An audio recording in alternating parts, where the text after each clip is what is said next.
So welcome to Art for Awareness, looking at climate through the lens of art. And good evening to everyone. Thank you so much for joining us at this virtual presentation. And my name's Annie Harris, and I'm with the Essex National Heritage Area. And today is Wednesday, July 21st, 2021. And I'm very happy to welcome everyone to the last of three conversations that we've held this year in Essex Heritage's Redefining Heritage series. But before we begin this session, I do want to just have a few kind of housekeeping notes. There are live captions that are available for those of you who would like to use them. If you look at the menu at the bottom of your screen, you can select a closed caption option and then hit show subtitle to enable this feature. And then if you decide you don't want it, you just hit hide subtitle and it will go away. Following the presentation, there will be a question and answer period with the presenters. Please submit your questions by typing them into the chat box at any point during the talk, and we will try to get to as many of these questions as we can before the end of the program. We're planning on spending about an hour and 15 minutes on the program tonight. Finally, this presentation will be recorded and made available on the Essex Heritage YouTube channel. And we will send you a link to the recording to all of you that are attending tonight once we've uploaded it. So now for the beginning of the program, let me just say the Redefining Heritage series is a new discussion that's being presented by Essex Heritage. And in it, we are exploring a variety of perspectives on topics related to our natural, cultural, and historic resources.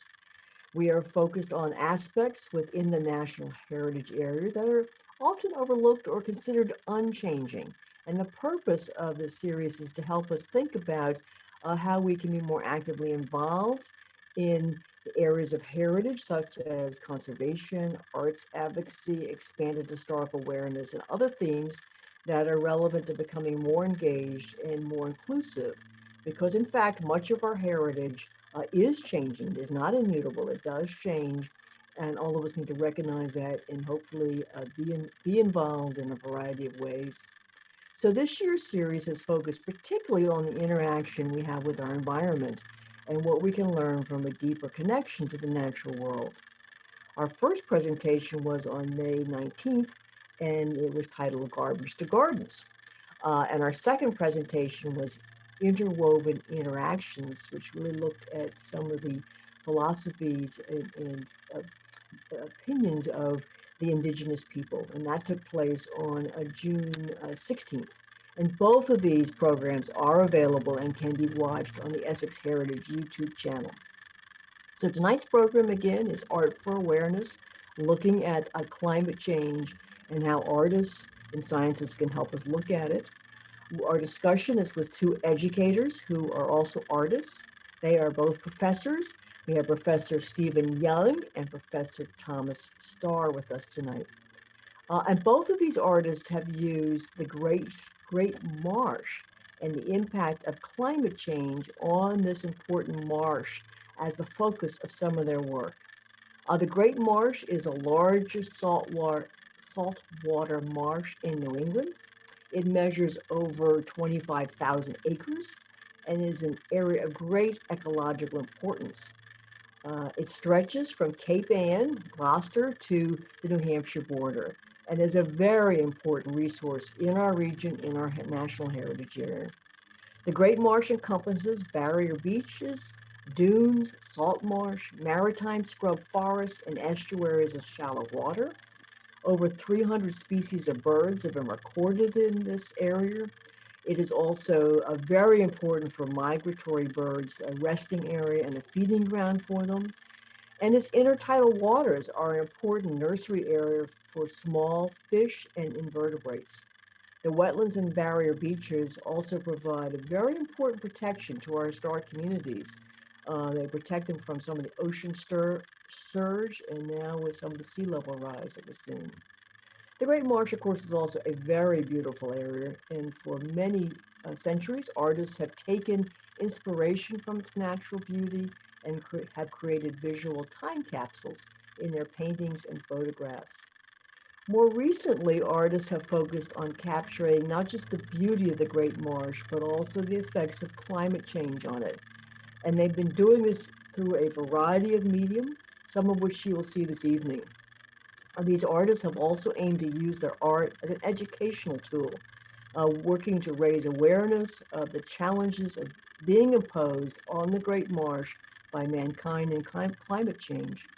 So tonight, again, we have Stephen Young, who is professor of geography and sustainability at Salem State University, and Thomas Starr, professor of graphic and information design at Northeastern University. And they will talk about art in the Great Marsh and give insights into their experience working on exhibits and installations that focus on the effects of climate change. So we will start with Professor Stephen Young, who is former chair of geography and sustainability at the department at Salem State University. He currently does remote sensing using satellite imaging to analyze climate change and deforestation. He has published over 60 academic articles and book chapters on these subjects. His research has brought him to more than 60 countries. In addition to his academic research, he bridges the arts and sciences through art gallery exhibitions where he exposes the public to science and environmental issues. He has had over 25 art gallery exhibitions, including international ones in Australia, Tunisia, Iran, and Canada. He has also given over 100 public lectures and presentations. So, Steve, take it over from here. Thank you. Thanks, Annie. I appreciate that. And thanks to Ryan also for organizing this, and to Essex Heritage. And thank you all for joining this evening. And Tom, it's a pleasure to be on the stage with you as well. And so let me pull my talk up. And I hope that everybody sees it. All right. So, redefining heritage, art for awareness. Tonight, I'm going to talk about a little bit about the science of climate change. So I'm a scientist, and I recently did some climate research in New England, and I want to highlight that to kind of be a backdrop of my work and why I do what I do. Then I'm going to talk a little bit about my art and science work, which is taking action with modern mapping techniques, and then discuss a call to action. So recently I went around and I gathered, we didn't go around it through the internet, I gathered information from 44 different weather stations in New England. And I took daily temperatures and averaged them into monthly averages for each of those stations, and then into yearly averages, and then into decadal averages. And the stations go back to 1900. And so I analyzed the change in temperature between 1900 and 2020. And along the bottom is the timeline from the 1900s to the 20 teens. And then the vertical axis, I'm sorry, is the change in degrees Celsius. So here's what's happened in New England. Each of these little round spots is the average for that decade. And so we had an early warming period, then a brief cooling period from 1950 to 60, and then it's been warming ever since then. The reason why it cooled was because in the 1950s, we produced a lot of air pollution. We didn't have a lot of technology to clean the smokestacks and our pipes from cars. And so a lot of particles went in the air, and a lot of that energy got reflected back to the sun, and the earth cooled a little bit. Also, a lot of people got sick from breathing in all those pollutants. And so we cleaned the air. And since then, our temperature in New England has been rising. So in June of 1988, Jim Hansen, he was NASA's chief meteorologist, and he gave a presentation to Congress and told Congress that scientists were 99% sure that the world was warming up, and that warming was due to primarily due to our burning of fossil fuels, and we need to stop, we have to cut the burning of fossil fuels if we want to avoid future heat waves, droughts, global fires, sea level rise, etc. And it's rare that scientists are so in agreement about things. And so when he gave that talk, he thought Congress and the public would deal with it. But in the 1990s, there was a campaign, a disinformation campaign by the fossil fuel industry. And we've lost 3 decades. And since his talk, you can see our temperatures in New England have increased. There's a group of scientists in the world that are members of what's called the IPCC, the Intergovernmental Panel on Climate Change, and they've discovered that the world really should not warm since the beginning of the Industrial Revolution more than 1.5 degrees Celsius, and definitely shouldn't pass 2 degrees Celsius. Well, in New England, we have already passed that 1.5 degrees Celsius thing. Also, we are close to passing 2 degrees Celsius in our warming. And an interesting thing about the research is the blue line is the change in minimum temperatures, right? How cold it gets in the evening. The orange line is average and the gray line is maximum. And one thing that's happened is that the minimum temperatures have been rising faster than others. And what it turns out is that actually it's getting a little bit more comfortable for us. It is reducing the thermal discomfort that we have. Also, the winter season is warming the fastest. In fact, New England is increased almost 4 degrees Celsius in the wintertime. Pond hockey, things like that are disappearing as our winters warm up. Anyway, I just wanted to show you what the broad picture of what's happening in our area. Globally, there's a similar pattern. The globe hasn't heated up quite as much as we have. We've heated up faster than the global average. And the main driver is our greenhouse gases, and particularly atmospheric CO2. And so I downloaded this graph June 2021, not so long, a few weeks ago. And you can see that our atmospheric CO2, which is primarily from the burning of fossil fuels, but other things, has continued to increase. Scientists have said that we really need to keep the amount of carbon dioxide in our atmosphere around 350 parts per million. And that was about the time that Jim Hansen was speaking and telling that we really need to stop putting greenhouse gases in our atmosphere. Not only do we have to stop putting more greenhouse gases in the atmosphere, but we have to bend that curve and take carbon dioxide out of the atmosphere, bringing it back down to 350. So the reason why I'm showing you these graphs about temperatures in New England and greenhouse gases is to show you the urgency in which we currently find ourselves. So we are in a climate crisis, and it requires all hands on deck. And so what to do? What can artists do? A lot, right?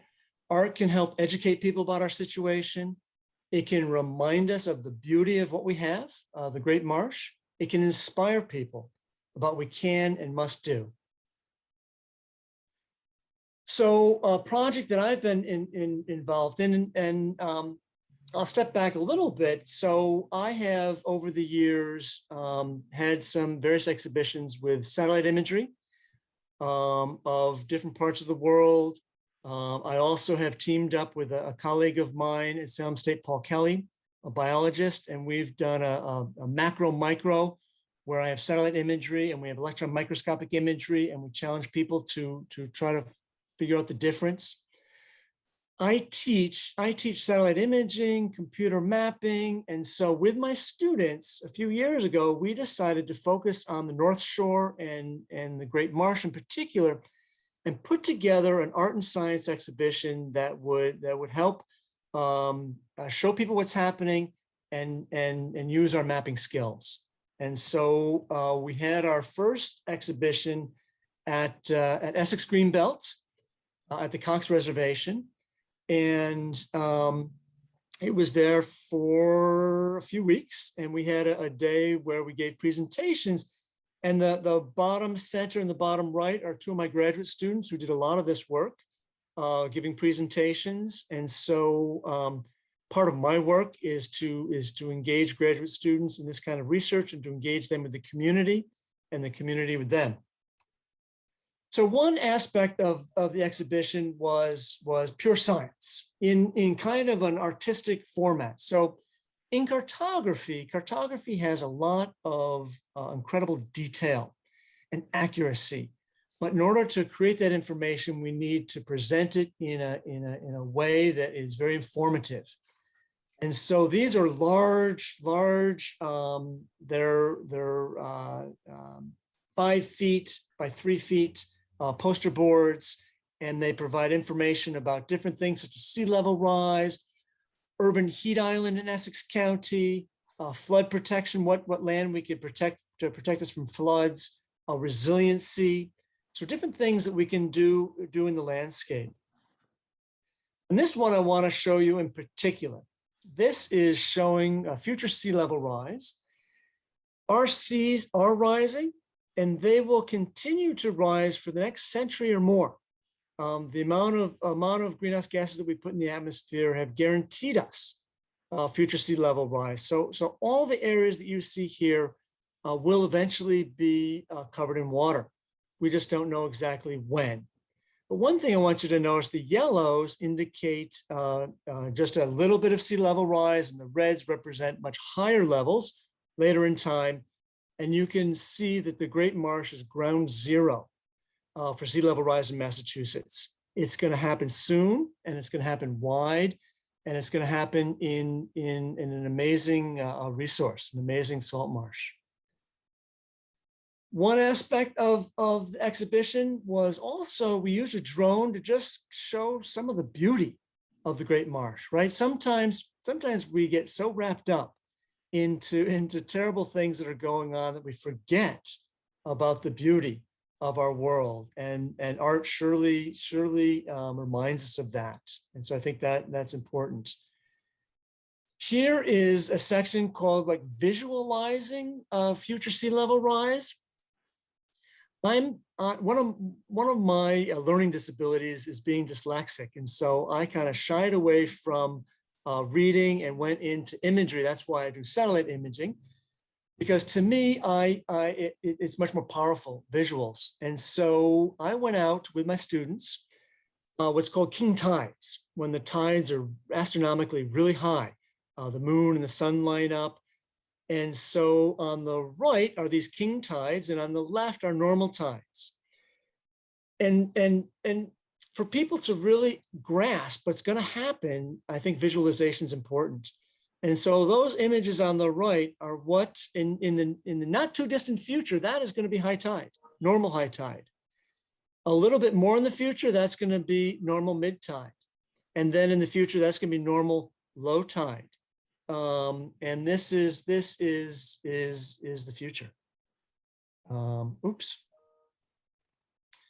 And finally, this is kind of just a fun piece that I put together as a scientist, as a frustrating climate scientist. I'm gonna let you just read this for a minute.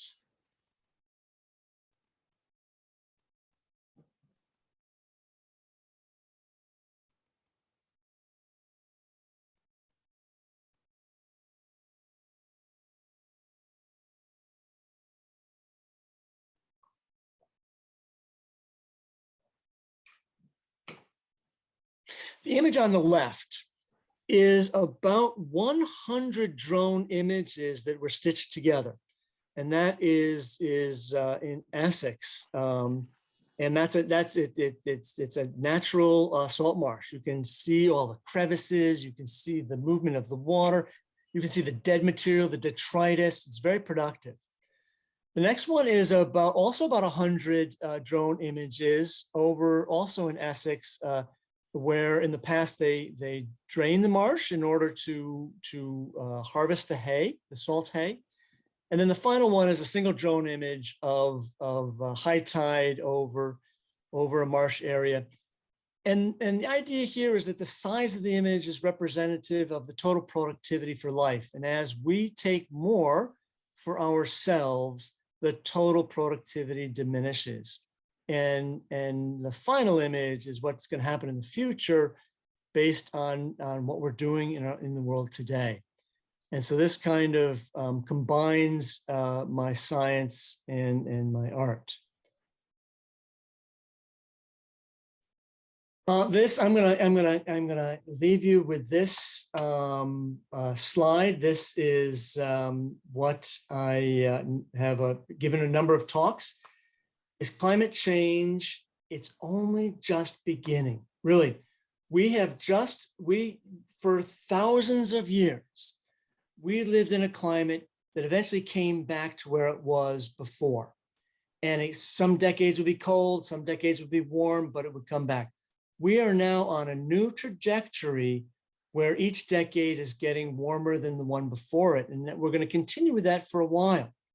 And it has these detrimental effects, and we need to change our behavior in order to get control of the climate.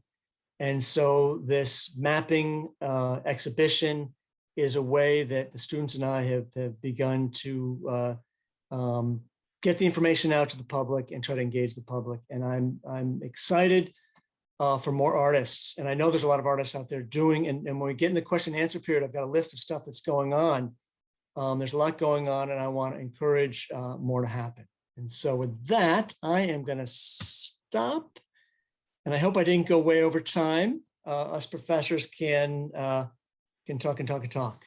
Annie. I think you did fine. Thank you, Stephen, very much. It's very sobering. But now we'll hear from Thomas Starr, who is a professor of graphic and information design at Northeastern University. And his work focuses on visual communication, which engages in civic, social, and political discourse. He looks to challenge the public's perception of contemporary issues such as gun violence, domestic violence, reproductive rights, and climate change through his art. He has said that he strives to expose to broad public audiences the interaction of graphic design, information design, and freedom of speech. So his public art projects have been funded by the Essex County Community Foundation, the Union of Concerned Scientists, and the National Endowment for the Arts. And Starr's visual works have been honored by a number of organizations, including the American Institution of Graphic Arts, the Society for Environmental Graphic Design, the Association of American University Presses, Art Directors Club of New York, International Biennial of the Graphic Design in Brno, International Poster Biennial in Warsaw, International Poster Festival in Chaumont, and the Federal Design Council. And his designs are in the collections of the Zurich Design Museum and the Library of Congress. So Starr received an MFA in graphic design from Yale and a BFA in industrial design from Parsons School of Design. Before joining Northeastern, he established a design consultancy in New York City and taught at Rhode Island School of Design and also at Mass Art. So with that, Thomas, take it away. Hey, Annie, thank you very much. And let me see if I can, well, before I share my screen, just thank you for organizing this. And thank you, Ryan, for your work putting us together, putting me together with Stephen. I think it's a really great match. And Stephen, thank you for your talk. It's, you know, it parallels mine in some ways and it diverges in others. And I think, you know, we're both kind of going to the same goal here. So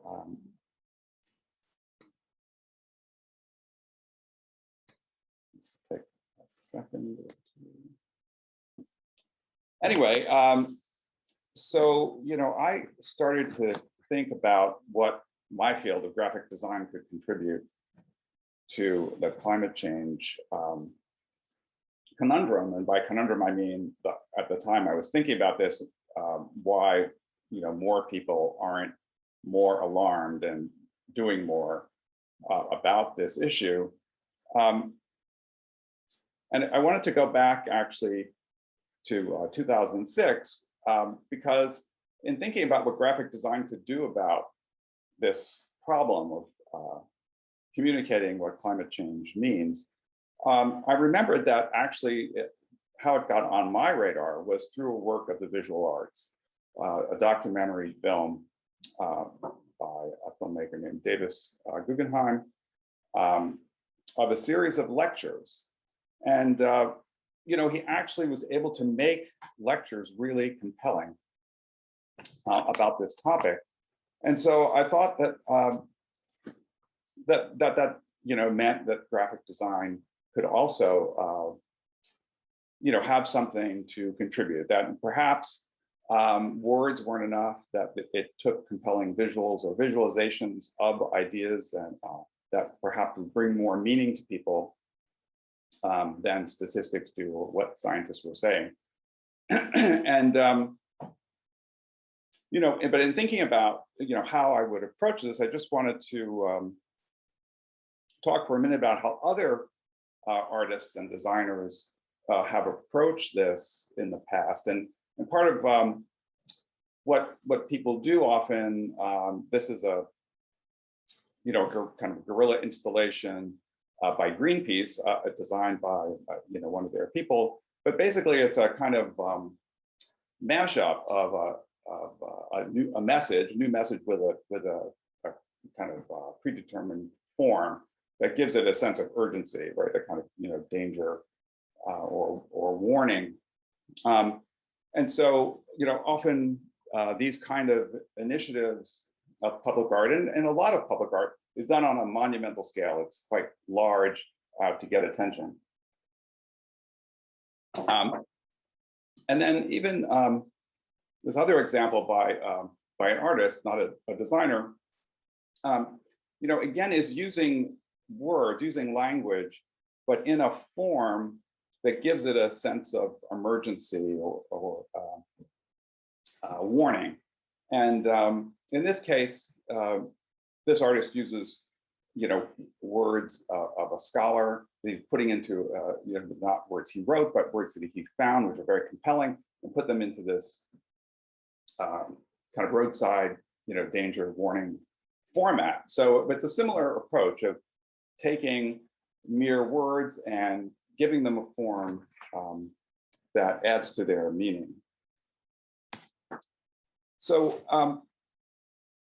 I think that they have a similar goal, and that's the goal I look for in my work, no matter what it's about, is how to bring, not only write the message, or try to engage in authoring the text itself rather than just adapting an existing text, but it usually is dependent on a certain amount of research and looking at what other people have written in order to get the verbal message that I like to work with, and then figure out what the appropriate form would be to make it most compelling. So during the time I was thinking about the project that I'm really going to talk about today in Essex County, I worked with a couple of colleagues to create this message, which also is on a monumental scale. It's just words, but it's given this, as if they're coming down to us from above. And we tried to write these in a way that, sort of create a moral aspect to the idea of climate change, and put it in kind of familiar religious terms or patriotic terms. So to get people to think about you know, the planet as a place where we have a certain responsibility, either to our creator or to our nation, to, you know, to make sure that we're not endangering the planet. So, but at the same time, I thought that these monumental messages were maybe distancing people from from a more intimate conversation. And so as I started to think about what my next project would be, I sought to try to do something a little more, you know, on a human scale. And I looked back even, you know, in ancient times about how people had marked where certain disasters had happened. This is our floodwater markers. There's a floodwater marker in Rome in 1598. The line at the top, of course, is the height of the water. And what's compelling about these is not only that they weren't so monumental, like you could stand in front of it and see this, but that they marked a very specific place, like right where you're standing. In other words, this didn't happen in general in Rome, it happened right here. It may have happened across the city, but it happened at this spot for sure. And I found that that made, you know, the kind of projections that scientists were making about sea level rise seem more compelling if I could be standing right in the spot where it was happening rather than hear about it happening in another country or another part of the country. And similarly, you know, in the US, there are markers like this as well. This one is really interesting because it not only includes the year and the month and the date, it even includes the time. And I think that those aspects, you know, make it all the more real to us when we're standing in front of it, you know, many, many years later. So I set out to think about how, since water was really to my mind, the most compelling issue with climate change, you know, could there be a way to create similar kinds of markers in the environment at a place where the water was going to rise and where people would see them. And so this is a very crude sketch, but at the time I was thinking about, well, how could I phrase this or say it in a way that would be appropriate to the future? And this is, you know, right after those storms in January 2018, where Boston flooded, and you know, and I was thinking of the city of Boston as a place where these markers could be placed. You know, of course, this is, you know, it's just a crude sketch. It's pretty ugly, actually, you know, but that wasn't the point. I was just trying to get the idea down. But what I found was really intriguing was this, once I put this into words, that there was a real tension between 2018 and 2070. And I was trying to put it all into a single message.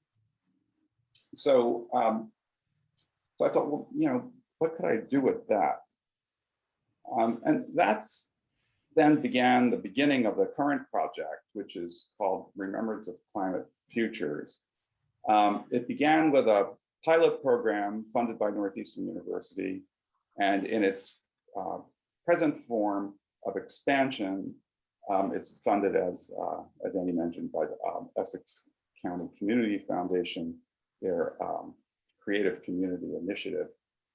And it's in the process of being implemented in 11 communities in Massachusetts, and you know, and in 4 landholder partners properties: the trustees, Mass Audubon, Salem Maritime National Historic Site, and the Salem State University campus.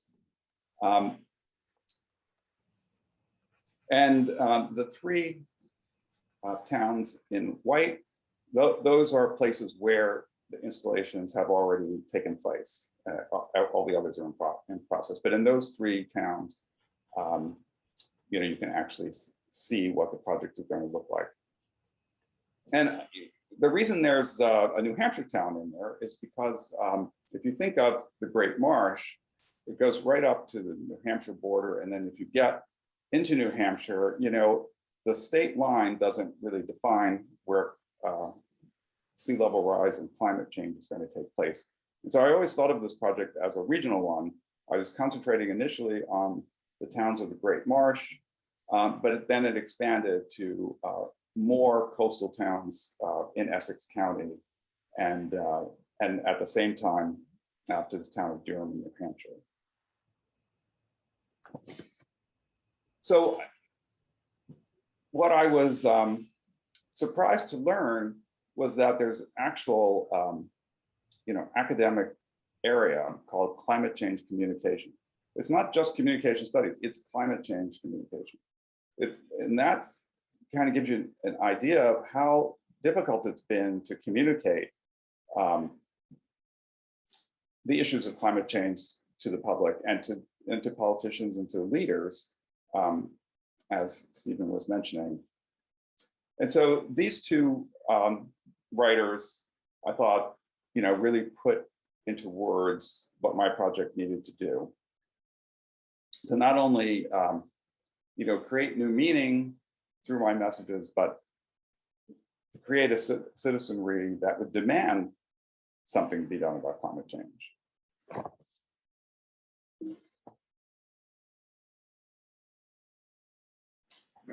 And so one of the things I learned is that there is psychological distance that creates a problem with climate change communication, and that my project would have to address these two aspects. And what the aspects are is the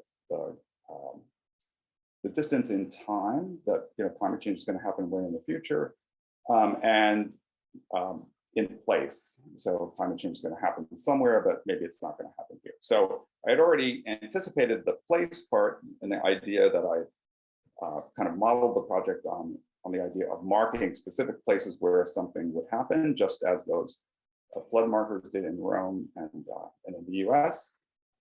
And now the question was how to kind of make that work with this project. And that is how to, you know, combine something real, like standing in place, with something a little more of a conceptual idea about the future. And so going back to look at, you know, how other people had marked spots in New England, you know, we've all seen these markers that put up in 1930 that tell great stories about what happened at a particular place. And I remember seeing this the first time I moved to Wenham, that's where this one is, or it might be Hamilton actually, but when I saw it, it was the first time I had thought about the covered wagons heading west, you know, since I heard about it in, you know, grade school. And, you know, I couldn't believe I was actually standing in a place where this happened. And this was the actual date, right down to the day, you know. So I found that very compelling, and I thought, well, the difference between, well, I don't know if it's the difference, but again, I guess at this point, I really felt that the powerful thing was the date, in addition to the spot.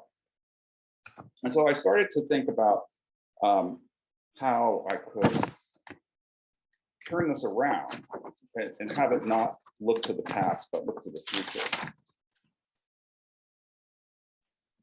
And, you know, around the late 19th century and early 20th century, a number of authors had played around with the idea of time. And, you know, the famous H.G. Wells book, of course, you know, created a machine that would actually take you to the past or to the future.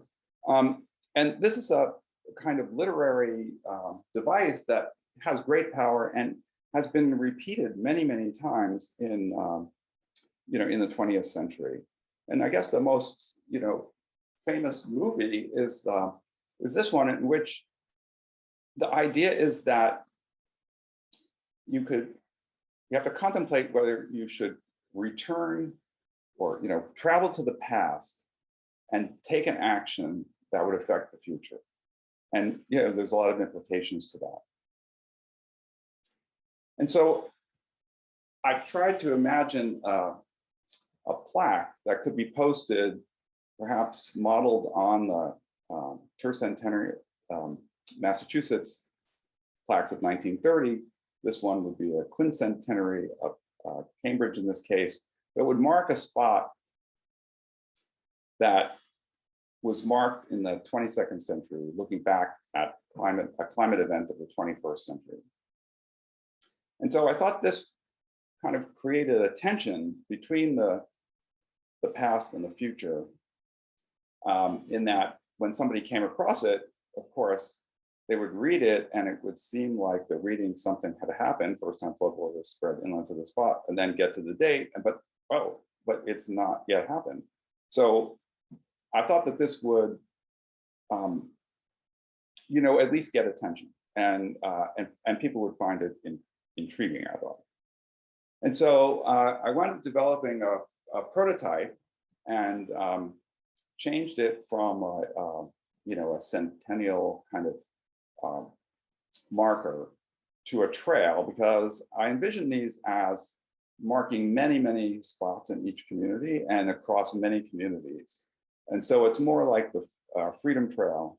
They would be numbered and they would bring a specificity to many locations. In this case, you see that the message has changed quite a bit. I worked very closely with the city of Cambridge, and we realized that we couldn't have all messages of doom and gloom. That's part of the story for sure.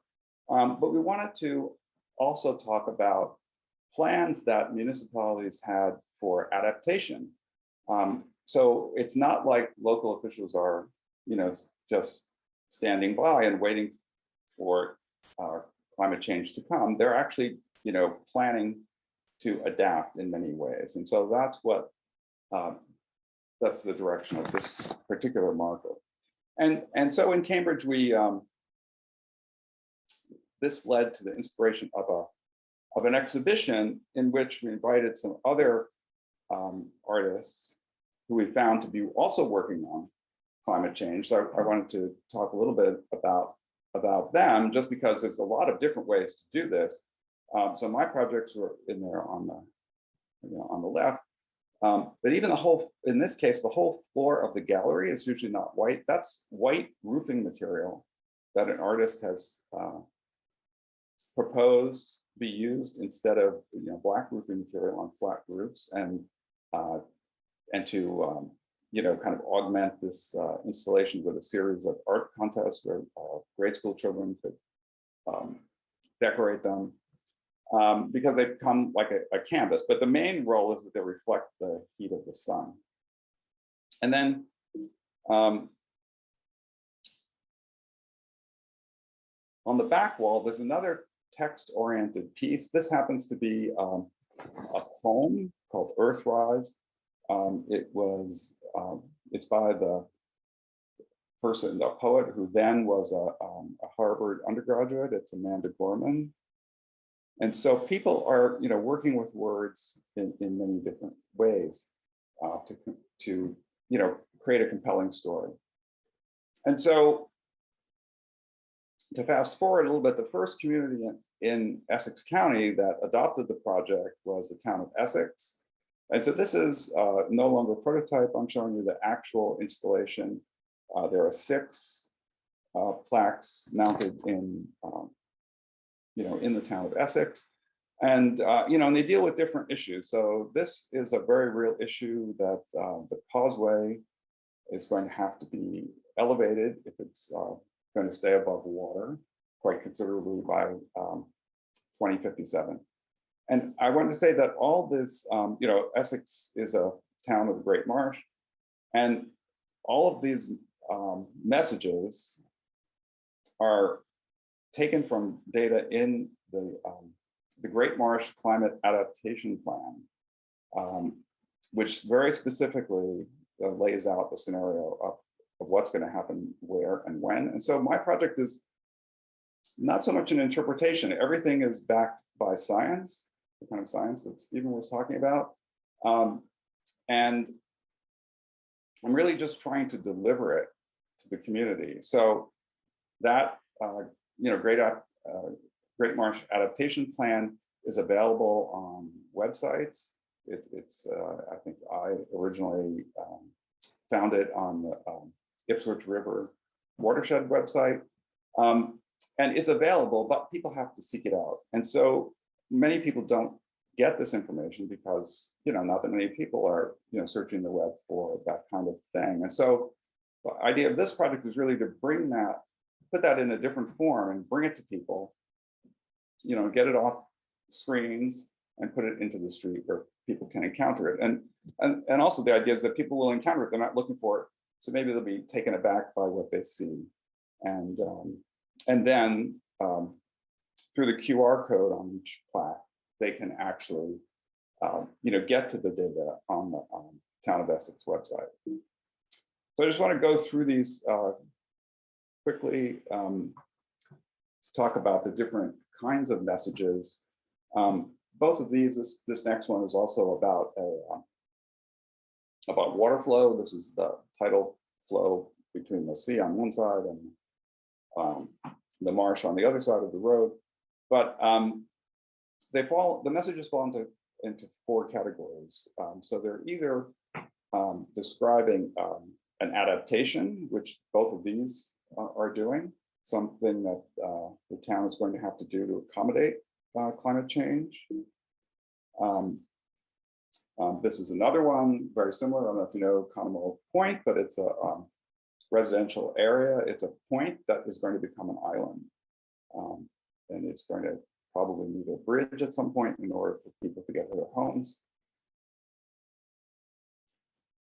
And then some are actual events, like going back to that storm of 2018. So this is, unlike the first ones I showed where the dates are in the future, this is a date in the past, because we know, and I think we knew in 2018, that event was a climate change event. And up until that time, pretty much people were talking about climate change in the future. As Stephen says, climate change is here. And so this represents, a kind of, a continuum. And we could look back probably even to the Mother's Day storm that might have been, attributable to climate change as well. And so these series of landmarks are plaques that can both, they both address the future primarily, but they can bring attention to things that we remember in the past that are part of the same trend. And then another category is species and habitat impacts. So this is, a bird that's expected to move north as our area warms. And similarly, in the installations in Durham, there was a bird from the south that now lives in Durham, or at least spends part of the year in Durham. And this is also recorded in 2018. So this is an actual event. So there's a kind of tension between some actual events and some events projected by science, which are both portrayed as actual events. It's just whether the year is the year that you're, where you are when you view this, because in a few years, some of these events that even have a future date will be in the past. So this is another event. Stephen talked about astronomical high tides affecting a roadway. Like gazebo in a waterside park having to be relocated. Homes that maybe can't be repaired anymore after a continuous damage being converted to open space. Another kind of species impact, the rise of ticks, could close public spaces like this, kind of, it's a rural park in Durham. Sometimes they're a little more fanciful, like this, the renaming of this little brook in town from Petty to Grand due to the flooding. And then it can be really profound. And these are the ones that are mitigation statements, where the town of Durham, has stated they're going to have all downtown buildings renewable by 2040. And, I don't think they're kidding. This is, as you can see in front of Town Hall, it's permanently affixed to the flagpole. And that's the kind of statements we would like to get from other communities if we can. So now I would bring you to these projects were all part of what I've showed you so far is all part of the initial pilot. And then what's in process right now, we have one installation up in Newburyport and many more, that are in process at this point in the project. But I'll show you these just went up in January in Newburyport. And so this is what happened in Newburyport with that same series of storms that were in January and March 2018. Shows the exact spot where the shoreline was eroded. And what was frightening here is, unlike in other places, it eroded the shoreline right up to the wastewater treatment plant of the city. So it's a very serious problem. And where these are located now commemorates the building of a revetment. As you can see on the right, it's a sloped wall that's higher than what was there before. And in this case, as an amenity, it has a rail trail, like a bicycle walking trail along the riverway built on top of it. So it's actually improved the area, both protects it and improves the area at the same time. And this is an interesting case, speaking about time and future and past. This is the first plaque that was ever put up in the present. So it was put up on the day the rail trail opened for people. And Newburyport only has 3 plaques installed. Right now, they were kind of met the completion date of this revetment project. And we're going to be continuing with more throughout the community in the future. But the third one that's up now is this scary one. As Stephen was talking about, we could get to a point with no days below freezing, and then mosquitoes and ticks and other pests, really never die off in the winter. So all of these locations are tied together through a mobile application. It's really just a website, so you don't have to download an app. You just scan the QR code, like the one on the screen. You can actually scan it off your computer if you wanted to right now. But what it does is take you to a specific chronology of the climate event that you happen to be standing in front of. It lays it out in chronological terms on this wheel, and you can spin it to get to the other messages in that municipality or property. And then buttons on it actually lead you to more information about that topic, or the About button takes you to a narrative about the project itself, the overall, the fact that it is a public art project, and also connects you to the climate page of the municipality or the organization. And you also have an ability to switch from Newburyport to Durham to Essex if you want to see what the messages are in some of the other communities. But this is where people can really become engaged with the topic. In other words, it's not just a curiosity. They see this sign, they can, through their phone, actually drill down to the science behind it and actually see what their community, if they live in that community, what Essex County communities are doing to grapple with this issue in a place where they either live or where they like to visit. So that's essentially my talk, inspired by these other time travelers. Well, thank you very much. Wow. We have a few questions specifically for you, Thomas. One question is regarding predictive plaques. Were any towns or cities or citizens opposed to posting due to potential implications on local property insurance? Do you have resistance? Right. Well, we tried to avoid that. It came up in discussion in Cambridge that, we might have pushback on people, if a plaque were to be right in front of someone's home. So in planning that, we tried to keep them on public property, and that's the way it actually played out in the other communities. For instance, so I would say we tried to avoid it. There was, let's see if there's any actual pushback, but what I could say is that maybe there's pushback in that not every Essex County community that I approached to participate in this project agreed to participate. A great many did, as you could see, but I have a feeling that the ones that chose not to may have, had that in mind.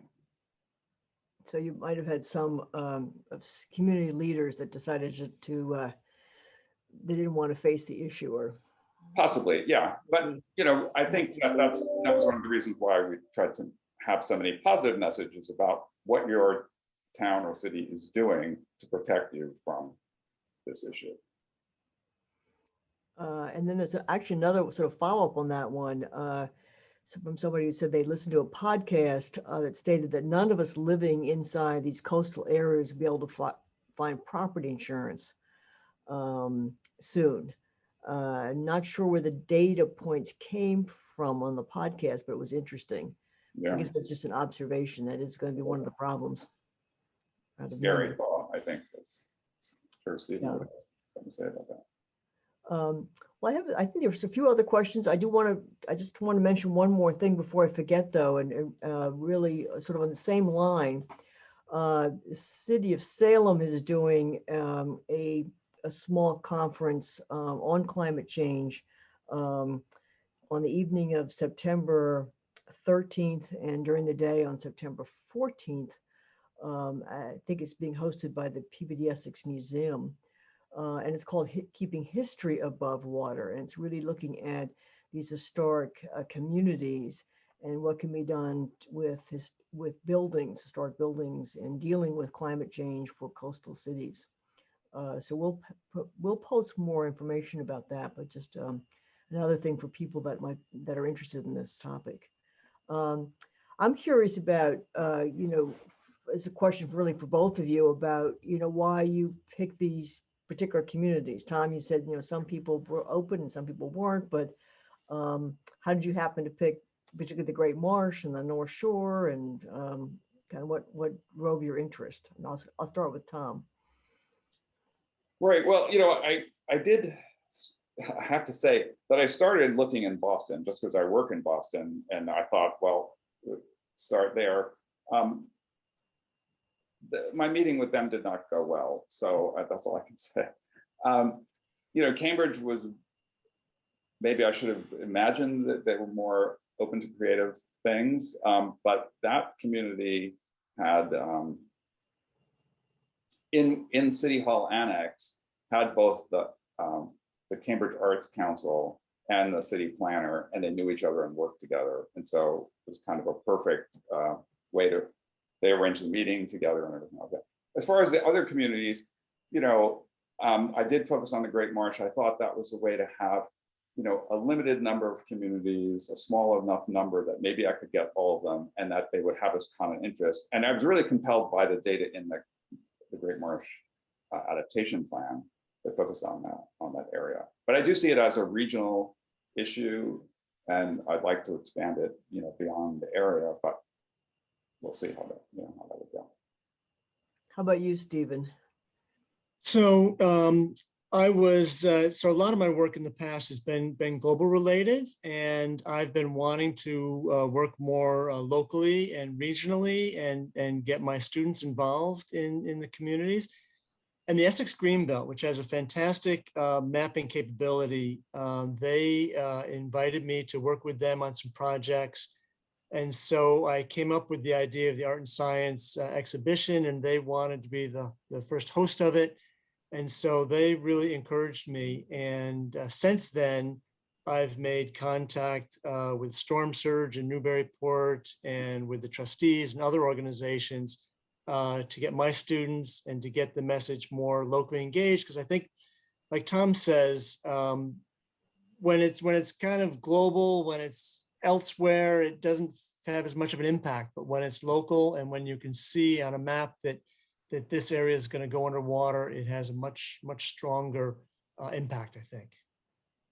Yes, and that's actually one of the comments in the chat says, I feel this is an important project to help young people imagine climate change, but I wonder what it takes for them to be able to imagine the future.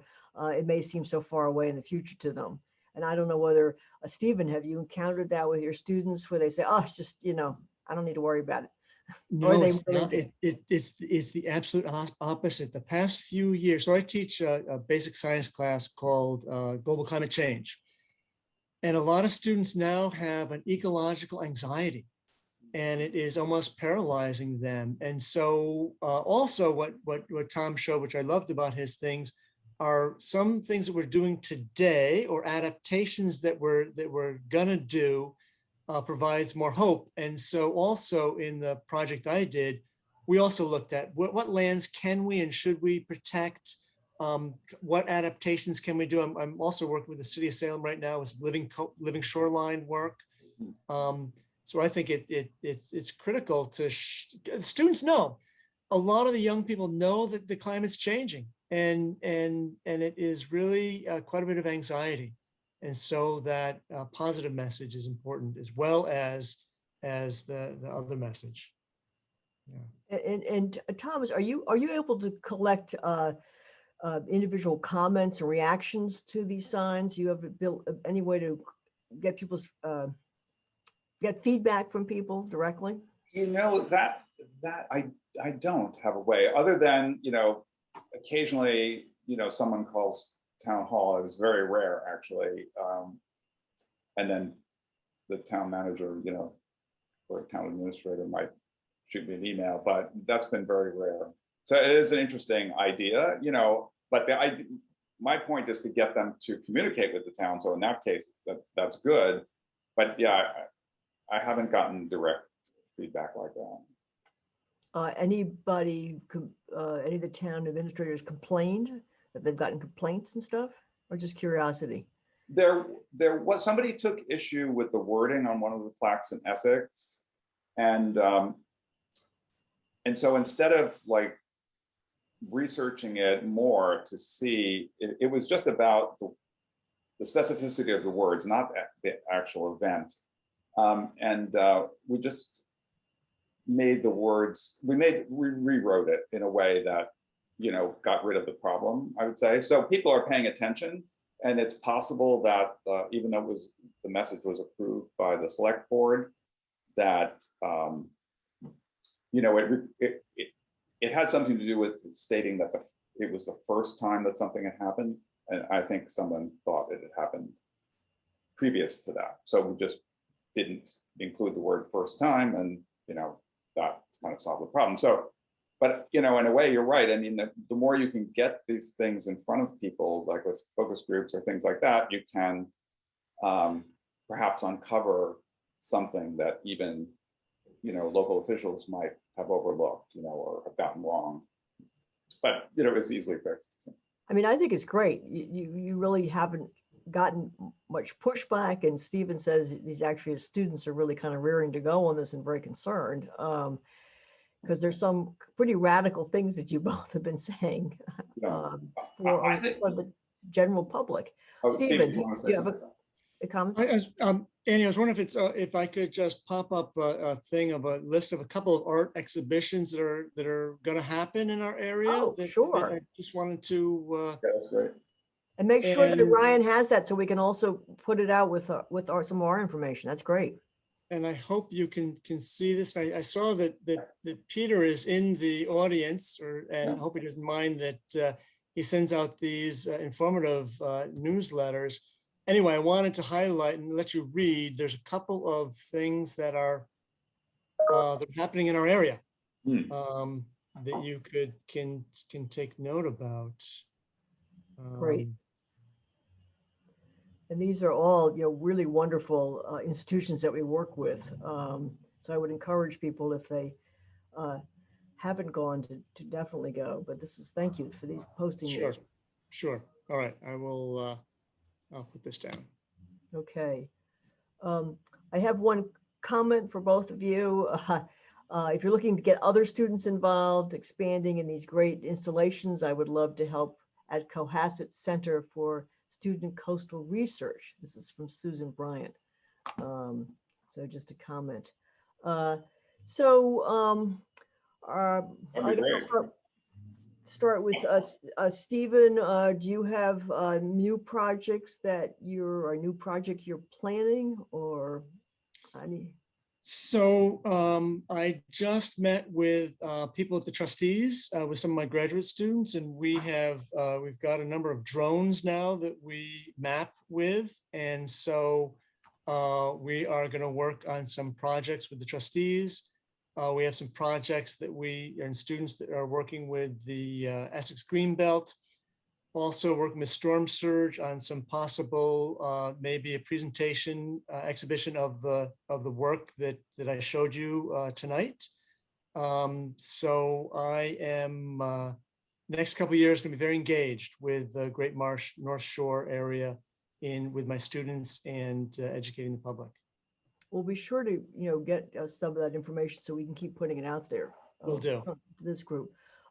Thomas, it sounds like you still have a lot to do on this project. So I do, yes. The grant runs until the end of 2022, and I swore that I would not use all the time. I really want this done, all the communities completed, mostly by the fall, and hopefully any others by the spring.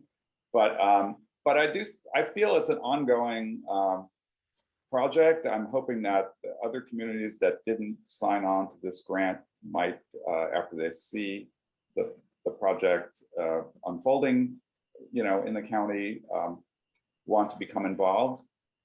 So I see it expanding, and I also see it possibly expanding, throughout New England and maybe even, across the country. I don't know how I could possibly manage that size, but I wondered if there was a way to kind of franchise the project, because it's kind of, I wouldn't say it's formulaic, but since it's based on the science, once you set up the framework, another like-minded artist could see it through. So but I feel it's the only topic worth working on. As you said, I worked on domestic violence and urban violence, other kinds of things. But I really feel that everybody should, and this is going to sound outrageous, but I really feel everybody should only work on this problem. Because if we don't solve this problem, the other problems are going to go away. I mean, we don't have to worry about the other problems. And it's so profound. And the grown-ups, I think of my elders or the people in Washington, they're just not doing enough. As much as there's been a change in Washington, there's a change in Europe recently, but it's really drastic what's happening. And I don't know if Stephen, you would agree, but it seems to be what's happening, what people are proposing now should have been done 50 years ago when Hansen, first brought it up. Absolutely. We are in a climate crisis, and the scientific community has known it for 30 years, and we are witnessing our world is on fire. It's not just out west. Siberia's had massive fires this year. Year and a half ago, Australia. And anyway, I could go on with the different things that are happening. We are in a crisis, and we've already set our die for the next 100 years or so. We've got what we do now has strong influence on the future. And what we're seeing now is what people did 30, 40 years ago. And so you're right. This is the other issues. We have to work on this issue, and young people know that. Yeah, and I'm getting some comments. One suggestion is that the science teachers in these communities could have students write additional signs. That's I think a very interesting idea. Yeah. that they could do some research and kind Right. of work on making suggestions. And maybe that's one way, Thomas, that your projects expands to other places. If you can't get artists, that we actually get some educators and students. That's right. Yeah. So I just want to say that I have some of that in the works in the city of Newburyport. I said, you know, the other signs are going to be developed, and I am working with the high school there. And there's a teacher who we didn't have enough time in the spring to get them involved in the initial plaques, but for the second phase, we plan to work with students there. But your point about expanding the project to other communities through that forum is a really interesting one. Yeah. So I think we're out of time. I see a few more changes. Simple as a good partner in Beverly is being suggested. Let's see, what is the one thing one could say to someone who says this is just a natural shift that happens? Well, there's no easy answer to that one. I don't know if you want to end on that, either of you, but it's a tough one. Actually, we know exactly what changes the Earth's climate, and we know that the sun sometimes puts out more energy. Sometimes the Earth is more reflective with ice and the like. We've counted out all those natural changes that happen, and it is very clearly linked to the changing chemistry of our atmosphere and the greenhouse gases. It's very clear. That's why in 1988, the chief meteorologist of NASA said, we're 99% sure that we know why the world is warming up. And those people who throw out those natural changes, those have changed the Earth's climate in the past, absolutely, but it's not doing it now. And then there's a comment just that trustees is thrilled to be working with Tom on the project and with Stephen on some of the emerging common interests, utilizing the drone research. So you have a big kudos, both of you, from them. Great organization, very concerned with their properties and climate change in the North Shore, and we work with them through the Great Marsh Coalition. So we really appreciate being able to work with them. Yeah, great organization. So I think we're out of time. This has really gotten, there's a lot of energy here. There's more comments coming in. So we clearly need to, keep bringing this topic up, and we will also disseminate this discussion and look forward to some more, and really love what you guys are doing. And please, again, send us the information of when you're doing exhibits and and if you're looking for more places and teachers and partners, we're happy to help as well. But thank you so much. Really a pleasure to see your work tonight. And thank you for everybody for joining us, and stay tuned to more on this and other topics. So thank you. Good night. Thank you. Good night. Thank you.